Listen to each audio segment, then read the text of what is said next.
Bago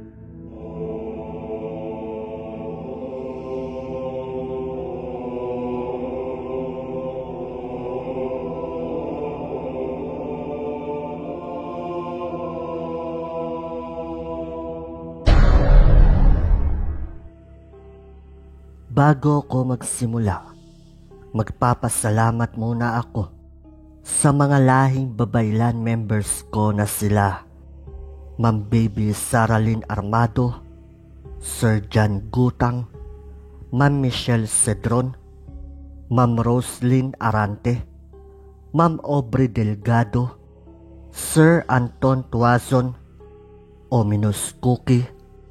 Subscribe din po kayo sa kanya. Magaling na horror narrator yan. Kaya sana tulungan natin siyang maka 1K subscriber. At sa nag-iisang punong babaylan member ko na si Ma'am Josephine Juanite Rubielos. Ano pang hinihintay natin? Simulan na.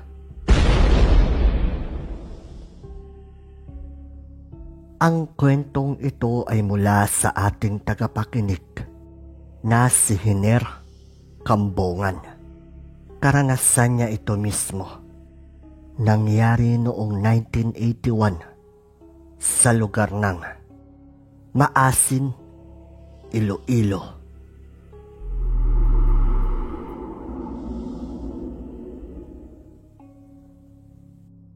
Hindi gaanong kagandahan ang estado ng pamumuhay nila Hiner noon. Nagkakasya lang sila sa kung anong madidiskarteng pagkain ng tatay nila. Wala naman kasing trabaho itong tatay ni Hiner. Bagkus, tumutulong-tulong lang ito kapag may mga umaani na ng mga palay, kapalit ng kakaunting bigas. Sa pang-ulam naman, nakakaraos naman ang mga to sa pahingi-hingi ng tatay niya ng gulay. O di naman kaya, ang tatay niya mismo ang umiikot sa lugar nila para maghanap ng ligaw na gulay at yun ang kakainin nila.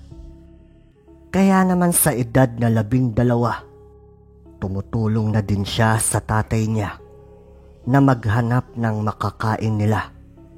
Halimbawa nito, yung pangunguha niya ng mga tulya sa sapa, papakuluan, sasamahan lang ng dahon ng sili at pwede na nilang ulamin yun. Ganon at ganon lang ang nagiging buhay ni Hiner nung panahon na yun. Pero sa ganong gawain, hindi niya akalain na makakaengkwentro pala siya ng nilalang na kailanman hindi niya pinangarap na makita. Isang araw, inutusan siya ng tatay niya na kumuha ng nyug para gataan ang mga nakuha nitong suso sa palayan. Agad namang sumunod ang batang Hiner. Pero ang problema, lahat ng napuntahan niyang puno ng buko, wala ng mga nyug. Kaya naman naghanap pa siya ng ibang puno para makakuha nito. Hanggang sa napadpad siya sa lugar na kung tawagin nila ay boske, na ang ibig sabihin ay gubat. Hindi naman talaga tipikal na gubat ang lugar na to. Isa itong malaking bakanting lupa na puro halaman at damo na may mangilan-ngilang mga puno. Pero ang lugar na to ay nakahiwalay sa mga kabahayan. Kumbaga, nasa dulo na ito ng baryo nila. Hindi naman nakakatakot ang lugar na to. Ang totoo nga niyan, may nag-iisang bahay dito na siyang nagbabantay sa lupain na yun. Nung nandoon na nga siya, agad na muna siyang nag-ikot-ikot sa mga paanan ng puno ng buko para tignan kung may mga nahulog na bangnyog dito. Nung wala siyang makita, nagpaalam siya sa mag-asawang nagbabantay sa lupain na yon na kung maaari ba niyang akyatin yung puno ng buko sa likod ng bahay ng mga to para kumuha sana ng nyug. Pumayag naman yung babae na nooy kasama ang anak nitong sanggol na nasa duyan sa bandang kusina ng bahay na ito. Nasa bandang likuran ng bahay na yon ng kusina na may pader na gawa lang sa kawayan. Wala itong pinto, kaya kitang-kita mo kaagad ang duyan na nakasabit sa loob. Nagmamadaling inakyat ni Hiner ang punong nasa likod ng bahay na yon. Nung nandun na ito sa taas, pilit niyang iniikot ang isang nyug gamit ang isang kamay para malaglag ito. Di ba, ang hirap nun, lalo na kapag isang kamay lang ang gamit mo. Kaya naman medyo natagalan siya sa pagkuha ng isang piraso ng nyug. Pero habang ginagawa niya yun, nakarinig siya ng pagkaluskos sa bandang ibaba ng puno kung nasaan siya. Yun bang tunog na nakatapak ka ng tuyong dahon? Pagdungaw niya sa ibaba ng puno, kita niya na may lalaki doon na tila ba maingat na naglalakad habang palingon-lingon sa paligid. May hawak itong katawan ng puno ng saging na halos kalahating dipa ang haba. Pero may kakaiba siyang napansin sa taong to. Dahil maliit ang ulo nito, pero sobrang haba naman ng mga braso. Hindi niya makita yung itsura ng taong yun dahil bukod kasi sa nasa taas siya ng puno, medyo nakayuko pa to na parang kuba. Hanggang sa maya-maya pa, dahan-dahan itong pumasok sa kusina ng bahay na yun at maingat na kinuha yung sanggol sa duyan. Nung hawak na nito ang sanggol, dali-dali naman itong inilagay yung dala niyang katawan ng saging sa duyan at saka to nagmamadaling lumakad palabas ng bahay. Pero sa puntong yun, nung nakaharap na yung lalaki sa direksyon kung nasaan siya, laking gulat niya nung makita niya ang itsura ng taong yun. Kita niya kasi na nakaumbok ang mga nguso nito na para bang aso habang basang-basa ng laway ang buong bibig nito. Kinutuban na siya ng hindi maganda dahil sa itsura ng taong yun at dala ng pagtataka niya. Pilit niyang sinundan ng tingin ang nilalang na yun at pinagmasdan kung ano ang gagawin nito. Dire-diretso lang na naglakad ang nilalang na yun papunta sa masukal na lugar. Pero bago pa man ito makarating dun, napahinto ito dahil may 3 kalalakihan ang naglalakad malapit sa kanya. Nagulat na lang siya sa mga sumunod na nangyari dahil ibinaba ng nilalang na yon yung sanggol sa medyo mataas na damuhan. Tinakpan pa niya ito ng ilan pang mga damo at nagmamadali itong umalis sa lugar na yun. Pero bago pa ito tuluyang umalis, hindi siya pwedeng magkamali dahil kitang-kita niya na napatingin yung nilalang na yun sa direksyon kung nasaan siya. Maraming katanungan ang naglalaro sa isip niya nun. Bakit kinuha ng nilalang na yon yung sanggol? Bakit niya iniwan sa damuhan? Tsaka bakit ganun ang itsura nun? Blankong-blanko ang isipan niya nung oras na yun. Maya-maya, nakita niya yung nanay ng sanggol na kinuha yung katawan ng saging sa duyan at inihihiling niya ito na para bang bata. Doon na mas lalong naguluhan si Hiner sa nangyayari. Kaya ang ginawa niya, binilisan niya yung pagkuha ng nyug. Tapos nun, agad siyang bumaba ng puno para puntahan yung babae at ipaalam dito na hindi sanggol ang hawak niya, kundi katawan lang ng saging. Nung una, ayaw maniwala nung babae. Kaya ang ginawa ni Hiner, dali-dali niyang hinatak yung babae papunta kung saan itinago nung nilalang na yun, yung sanggol niya. Ayaw pang sumama nung babae nung una dahil akala nito niloloko lang siya ni Hiner. Pero dala ng pangamba ni Hiner doon sa sanggol. Pinilit niya yung babae na sumama sa kanya. At nung nakita ng babae yung anak niya na nandun nga sa damuhan, humagulgol ito ng iyak habang panay ang sigaw ng tulong. Bakit sumigaw ito ng tulong? Dahil may ideya itong babae kung ano ang nangyayari. Lalo na nung tinignan niya uli yung hawak niya at nakita niyang katawan na lang ito ng saging. Sa awa naman ng Panginoon ay may nakarinig sa sigaw ng babae.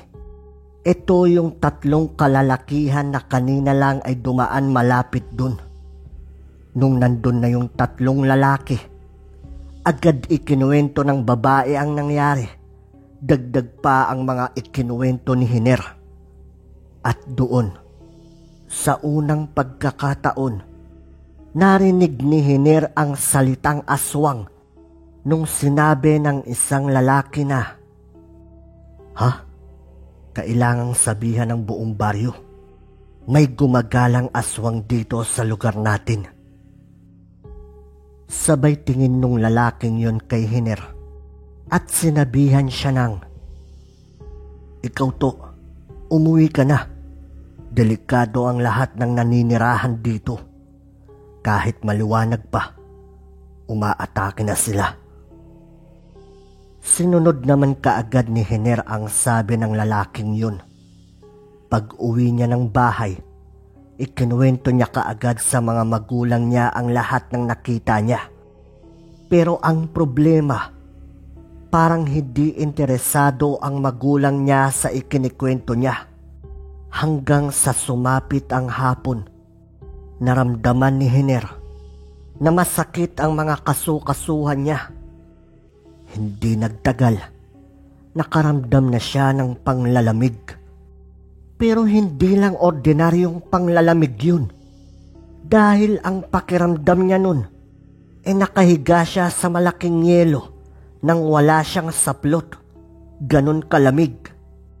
Pero ang ipinagtataka niya, kahit na nilalamig siya, pinagpapawisan siya ng sobra. Nakita naman kaagad ng nanay niya ang itsura niya nun, kaya agad niyang sinabi yon sa tatay ni Hiner. Nung nakita din ng tatay niya ang kalagayan niya, natakot ito. Dahil nung oras na yon para bang kinukumbulsyon na siya. Agad namang tumawag ng manggagamot ang tatay niya. Pagdating ng manggagamot doon, agad nitong tinignan ng mga daliri ni Hiner. Pero normal naman ito. Nagsagawa din ng pagtatawas ang manggagamot. Pero wala kahit ano ang lumalabas sa tawas niya. Nagtataka ang manggagamot kung ano ba ang nangyayari kay Hiner. Hanggang sa sinubukan nitong amuyin ang tenga ni Hiner. At dun, napabulalas ang manggagamot ng, "Ay nako, kaya pala, pahingi ako ng planggana, tapos lumabas muna kayo." Agad namang sumunod ang magulang ni Hiner. Ayon naman kay Hiner, nung oras na yun, nakikita niyang nagsasalita ang manggagamot pero hindi naman niya ito naririnig. Hanggang sa palabo na ng palabo ang paningin niya at hindi na niya alam ang mga sumunod na pangyayari. Habang hindi alam ni Hiner ang nangyayari sa kanya, yung manggagamot naman, pinayuko siya at saka pinausukan ng iba't ibang klaseng maliliit na kahoy ang buong mukha niya. Kasabay nun, sunod-sunod ding nagpakawala ng mga orasyon ng matanda at direkta niya itong ibinubulong sa tenga ni Hiner. Maya-maya pa, Narinig na lang ng mga magulang ni Hiner ang pagsigaw niya ng napakalakas. Kaya naman sa takot ng mga to, agad nilang pinasok ang anak nila. At dun, laking gulat nila nang may isinusuka ng kulay itim na likido ang anak nila. At napakabaho din ang amoy nun. Pagtapos nun, kita nilang hinang-hina ang anak nila. Kaya naman isinandal na lamang muna ito ng matanda sa higaan. Doon naman nagkaroon ng pagkakataon ng magulang ni Hiner na tanungin yung manggagamot kung ano ba talaga ang nangyari sa anak nila. Hindi kasi nila ito natanong kanina dahil sa bilis ng mga pangyayari. Ayon sa manggagamot, minarkahan si Hiner ng isang aswang. At kung hindi ito naagapan, malaki ang posibilidad na balik-balikan siya ng aswang na gumawa nito para palalain pa ang sakit ni Hiner hanggang sa pumanaw ito. Kaya naman tinanong ng manggagamot kung saan ba nagpunta ang anak nila at kaya nagkaganon yun. Doon naman napagtanto ng mga magulang ni Hiner na totoo pala ang ikinikwento ng anak nila buhat nung bumalik ito galing sa pangunguha ng nyug. Sinabi nila sa manggagamot ang ikinuwento ni Hiner sa kanila. At dun nga, napatahimik ang manggagamot at napasabi sa mahinang tinig ng, "Ngayon lang nangyari na may umataking aswang ng ganong oras. Ibig sabihin, masyadong agresibo ang aswang na to."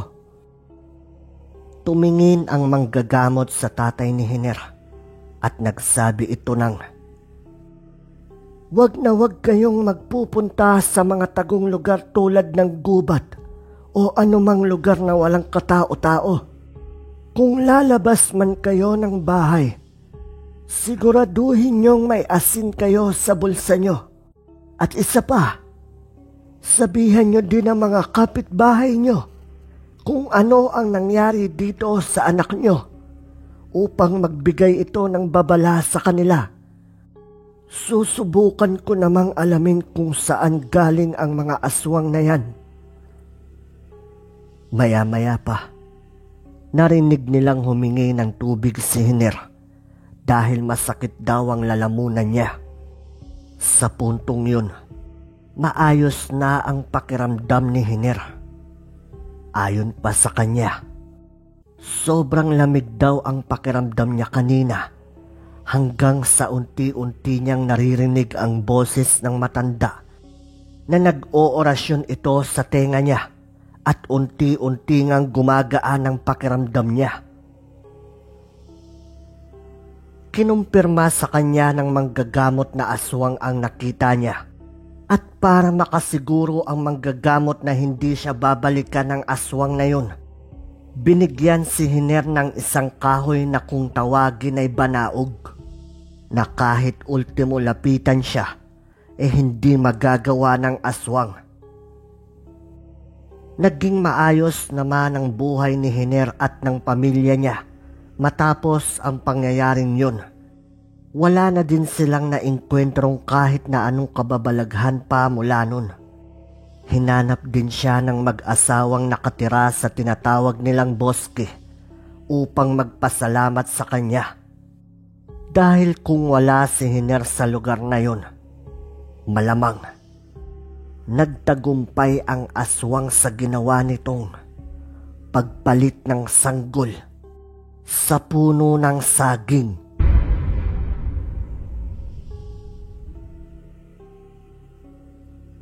Ayun oh, ayos. Ganun pala yun oh. Kaya pala ng aswang na palitan yung bata ng puno ng saging nang hindi alam ng magulang. Nakatawan na lang ng saging yung kinakarga nila. Paano kaya nangyari yun? Ano yun? May sabulag bang ginagamit ang aswang sa ganun? Anyway, dapat kasi hindi natin inaalis sa paningin natin ang mga anak natin Lalo pa kung baby pa ang mga to. Kahit na wala man niyang aswang-aswang na yan, may iba pang bagay ang pwedeng mangyari kung malilingat tayo kahit sandali. Mahirap na. Alam nating nasa huli ang pagsisisi. Yun lang.